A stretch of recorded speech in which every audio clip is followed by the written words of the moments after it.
السلام علیکم ورحمۃ اللہ وبرکاتہ۔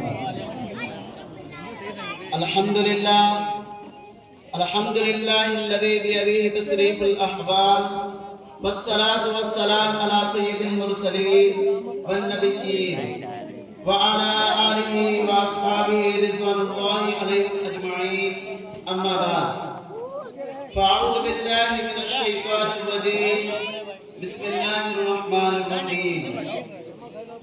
إن الصلاة تنهى عن الفحشاء والمنكر، وقال النبي صلى الله عليه وسلم بين العبد وبين الكفر ترك الصلاة، صدق الله مولانا العلي العظيم وصدق رسوله النبي الكريم۔ وہ سجدہ روح زمین سے کانپ جاتی تھی، وہ سجدہ روح زمین سے کانپ جاتی تھی، اسی کو آج ترستے ہیں منبر و محراب۔ محترم سامعین اور میرے دینی بھائیوں اور دوستوں، اللہ تبارک و تعالیٰ کا احسان عظیم یہ ہے کہ حق تعالیٰ نے مجھے اس متبرک و منور مجلس میں بیٹھنے کی توفیق دی۔ بہت دنوں سے قلب میں آرزو و تمنا تھی کہ آپ حضرات کے روبرو نماز کو موضوع گفتگو بناؤں۔ اس مقصد کو سامنے رکھ کر لب گشائی کی جسارت کر رہا ہوں، اور میں اپنے آپ کو بہت ہی خوش نصیب سمجھتا ہوں کہ آپ جیسے معزز و مکرم حضرات کے مابین لب گشائی کا موقع ملا۔ اللہ تعالیٰ مجھے سما سے زیادہ عمل پیرا بنائے۔ خالق السماوات والارض نے امت مسلمہ اور اپنے حبیب محسن کائنات صلی اللہ علیہ وسلم کو بے بہانے نعمتوں سے نوازا اور ہمیشہ تحفوں سے سرفراز فرماتا رہا۔ ان نعمتوں میں سے ایک اعلیٰ و ارفع تحفہ نما ہے، اس متبرک تحفے کی فضیلت روز روشن کی طرح ہے۔ اللہ تعالیٰ نے حج کو فرش پر نازل فرمایا، روزے کو فرش پر نازل فرمایا، زکوٰۃ کو بھی فرش پر نازل فرمایا، ایمان کو بھی فرش پر نازل فرمایا، تمام احکام کو بھی فرش پر نازل فرمایا۔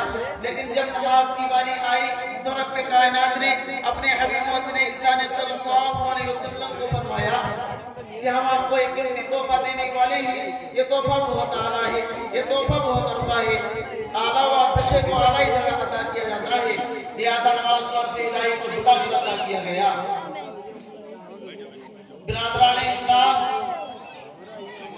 توحید اور ایمان کے بعد انبیاء علیہ السلام نے نماز ہی کو اہمیت دی ہے، نماز کی تلقین کی ہے، اور آج میں جگہ جگہ پر اقیم الصلاۃ ذکر کیا گیا۔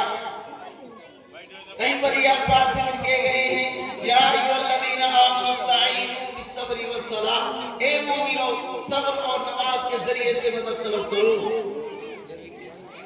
جب صحابہ اکرام رضوان اللہ علیہم اجمعین کو حضور صلی اللہ علیہ وسلم نے معراج کے تحفے کا ذکر کیا اور نماز کی بشارت دی، تمام صحابہ اکرام جھوم اٹھے، سبحان اللہ، اب تو نمازوں کے ذریعے ہم مشکل آسان کر دیں گے، اب تو ہمیں خدا سے مانگنے کا واسطہ اور وسیلہ مل گیا۔ پانچوں وقت کی نماز ادا کریں، 500 نماز کا ثواب ملے۔ نماز جنت حاصل کرنے کا ذریعہ ہے، نماز رضا الہی حاصل کرنے کا وسیلہ ہے، نماز رسول کی محبت حاصل کرنے کا واسطہ ہے۔ دل میں ہر ایک انسان کے حسرت الہٰ کی، دل میں ہر ایک انسان کے حسرت الہٰ کی، وہ باغ جہاں سر کو جھکانے میں ملے گا۔ کوئی متقی نماز کے بغیر متقی نہیں ہو سکتا، کوئی ولی نماز کے بغیر ولی نہیں ہو سکتا، کوئی قطب نماز کے بغیر قطب نہیں ہو سکتا۔ حضور نے بھی نماز ادا کی، صحابہ اکرام نے بھی نماز کی پابندی کی، تابعین پر دعوت کی، تبع تابعین نے بھی ترک نماز نہیں کی، ائمہ مجتہدین نے بھی نماز کو کھڑے رکھا۔ کوئی بتا دو کسی نبی نے بھی نماز ادا کی تو نبی بن گیا ہو، کوئی ولی نماز کے بغیر ولی بن گیا ہو، کوئی قطب نماز کے بغیر قطب بن گیا ہو، کوئی عبدال نماز کے بغیر عبدال بن گیا ہو، کوئی امام نماز کے بغیر امام بن گیا ہو۔ آپ بتا ہی نہیں سکتے، اس لیے یہ عمل محبوب عمل ہے۔ نماز سے قلوب کو نورانیت ملتی ہے، نماز سے ایمان و عقائد کو قوت ملتی ہے، نماز سے زندگی کو آفتاب سے زیادہ روشن کر دیتی ہے۔ نماز اس وقت چراغ کا کام کرتی ہے جہاں چاروں زندہ اندھیرا ہی اندھیرا ہو، یعنی قبر میں۔ نماز مصائب و پریشانی کو ٹال دیتی ہے، نماز سے انسان افضل و عرفہ ہو جاتا ہے۔ کیوں نہ ہو، نماز ہی ایسا ہوتا ہے جس سے شیطان کا مقابلہ ہو جاتا ہے۔ برادران ملت، نماز ہی سے فیصلہ ہوتا ہے کون متقی، کون شقی، کون انسان، کون شیطان، کون مسلم، کون غیر مسلم، یہ امتیاز صرف نماز ہی سے ظاہر ہوتا ہے۔ میں بنا حوالے کے بعد نہیں کہتا، مشکات شریف اٹھاؤ، صفحہ نمبر 58 پر دیکھو، اور جامع روایت فرماتے ہیں کہ محسن انسانی صلی اللہ علیہ وسلم نے ارشاد فرمایا، بین العبد و بین الکفر ترک الصلاۃ، بندے اور کفر کے درمیان صرف نماز کا ترک کرنا ہے۔ مشکات شریف کے اسی صفحے پر دیکھو، اور ایک حدیث ہے جس کے راوی ابو ہریرہ رضی اللہ عنہ ہے، فرمایا رسول اکرم صلی اللہ علیہ وسلم نے، الحمد بیننا و بینہم الصلاۃ ومن ترکہا فقد کفر، ہمارے اور منافقین کے مابین عہد ہے، وہ نماز ہے، بس جس نے اس کو ترک کیا گویا اس نے کفر کیا۔ حضور قدوس صلی اللہ علیہ وسلم نے دوسری جگہ ارشاد فرمایا کہ من ترک الصلاۃ متعمدا فقد کفر، جس نے جان بوجھ کر نماز کو ترک کیا گویا اس نے کفر کیا۔ ان تمام احادیث کی روشنی میں نماز کی اہمیت اظہر من الشمس ہوتی ہے۔ محسن انسان صلی اللہ علیہ وسلم نے اپنی آنکھوں کی ٹھنڈک نماز میں بتایا ہے۔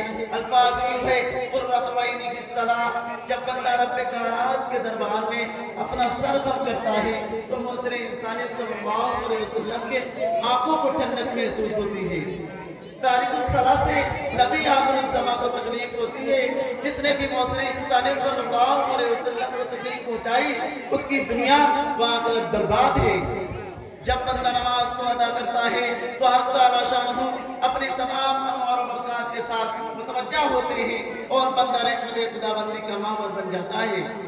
کسی شاعر نے کہا ہے، یہ ایک سجدہ جسے تو ذرا سمجھتا ہے، یہ ایک سجدہ جسے تو ذرا سمجھتا ہے، ہزار سجدوں سے دیتا ہے آدمیوں کو نجات۔ مسلمانوں، آج کے دور میں بہت خوبصورت عالیشان مسجدیں تعمیر کی جا رہی ہیں، اس میں اللہ کو یاد کرنے والے بہت کم نظر آتے ہیں، اس کو آباد کرنے والے بہت کم نظر آئیں گے۔ بعض جگہ تو عالیشان مسجدیں ویران اور قبرستان نظر آتی ہیں۔ پہلے مسجدیں تھی کچی تو پکے تھے نمازی، پہلے مسجدیں تھی کچی تو پکے تھے نمازی، آج مسجدیں ہیں پکی تو کچے ہیں نمازی۔ نماز کی اہمیت ہر مسلمان کے قلب میں ایسی ہونی چاہیے جیسے کہ حضرت عمر فاروق رضی اللہ عنہ کے قلب میں تھی۔ حضرت عمر فاروق رضی اللہ عنہ خلیفہ دوم امامت فرما رہے ہیں، آپ پر قاتلانہ حملہ کیا گیا، آپ زخمی ہو گئے، فوراً عمر فاروق رضی اللہ عنہ نے عبد الرحمن بن عوف کا ہاتھ پکڑ کر امامت کے لیے آگے بڑھا دیا اور امت مسلمہ کو یہ سبق دیا کہ میری فکر مت کرنا، نماز کی فکر کرو، نماز کی فکر کرو، اس لیے کہ جان دے دی ہوئی اسی کی تھی، جان دے دی ہوئی اسی کی، حق ہے کہ حق ادا نہ ہوا۔ وآخر دعوانا الحمدللہ رب العالمین۔